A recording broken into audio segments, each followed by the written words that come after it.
Hello friends, welcome to AH times. Friends, మన యొక్క AP రాష్ట్ర వ్యాప్తంగా మనకు ప్రతి ఇంటికి సంబంధించి మీరు సర్వే అనేది మనకు అధికారులు వచ్చి సర్వే అయితే చేయబోతున్నారు. ఒకవేళ అధికారులు రాకముందే మీరు ఈ సర్వే అనేది చేసుకోవచ్చండి. ఎలా చేసుకోవాలి ఏంటనేది మీకు క్లారిటీగా ఎక్స్ప్లెయిన్ అయితే చేస్తాను. ఏప్రిల్ మనకు ఏప్రిల్ 30వ తేదీ వరకు మీరు ఇదైతే చేసుకోవచ్చు.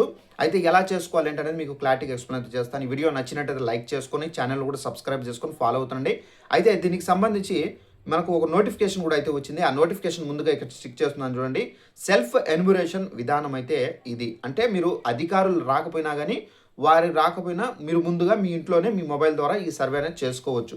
ఇక ఏపీలో జనగణన సెల్ఫ్ ఎన్యుమరేషన్ ప్రారంభమైంది.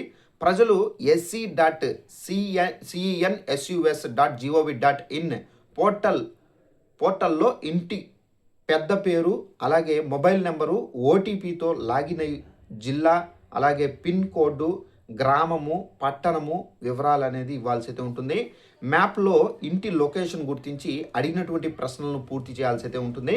ఇక ఫైనల్ సబ్మిట్ చేయగానే హెచ్తో మొదలయ్యే 11 అంకెల ఎస్సీ ఐడి వర్తిస్తుంది. గణన సిబ్బంది ఇంటికి వచ్చినప్పుడు ఈ ఐడిని చూపిస్తే సరిపోతుంది. ఈ నెల 30వ తేదీ వరకు చేయవచ్చు. సో ఫ్రెండ్స్, చూసారు కదా, మన యొక్క ఏపీ రాష్ట్ర వ్యాప్తంగా జనగణన సెల్ఫ్ ఎన్యుమరేషన్ అయితే జరుగుతుంది. అయితే ప్రతి ఒక్కరి ఇళ్లకు అధికారులు అనేది కంపల్సరీగా అయితే వస్తారు. ప్రతి ఇంటికి ఈ సర్వే అనేది చేస్తున్నారు. సెల్ఫ్ మనకు ఎన్యుమరేషన్ అని. సో ఈ సెల్ఫ్ ఎన్యుమరేషన్ అనేది మీరే సొంతంగా మీ మొబైల్లోనే క్లారిటీగా చేసుకోవచ్చు. సో ఇది ఇప్పుడు ఇక్కడ మీరు చూసుకున్నట్లయితే sc.census.gov.in. సో ఇది మీరు వెబ్సైట్లోకి వెళ్ళి మీరు దీనికి సంబంధించినటువంటి ఫోటో కూడా ఇక్కడ స్టిక్ చేస్తున్నాను చూడండి. ఈ విధంగా మీరు ముందుగా లాగిన్ అవ్వాలి. ఓటీపీ అనేది నంబర్ అనేది ఇస్తే ఓటీపీ అనేది వస్తుంది. సెలెక్ట్ లొకేషన్ అనేది ఇస్తుంది. అలాగే మనకు ఫోర్త్ వన్ వచ్చేసి fill the house hold details అనేది ఇవ్వాల్సి అయితే ఉంటుంది.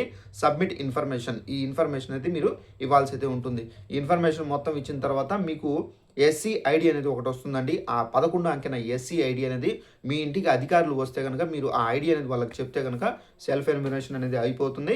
సో ఇదండి మనకు ఉన్నటువంటి ఇన్ఫర్మేషన్. సో ఈ అప్డేట్ అనేది ప్రతి ఒక్కరికి షేర్ చేసి వాళ్ళకు కూడా తెలియపరచండి. Thanks for watching this video. All the best.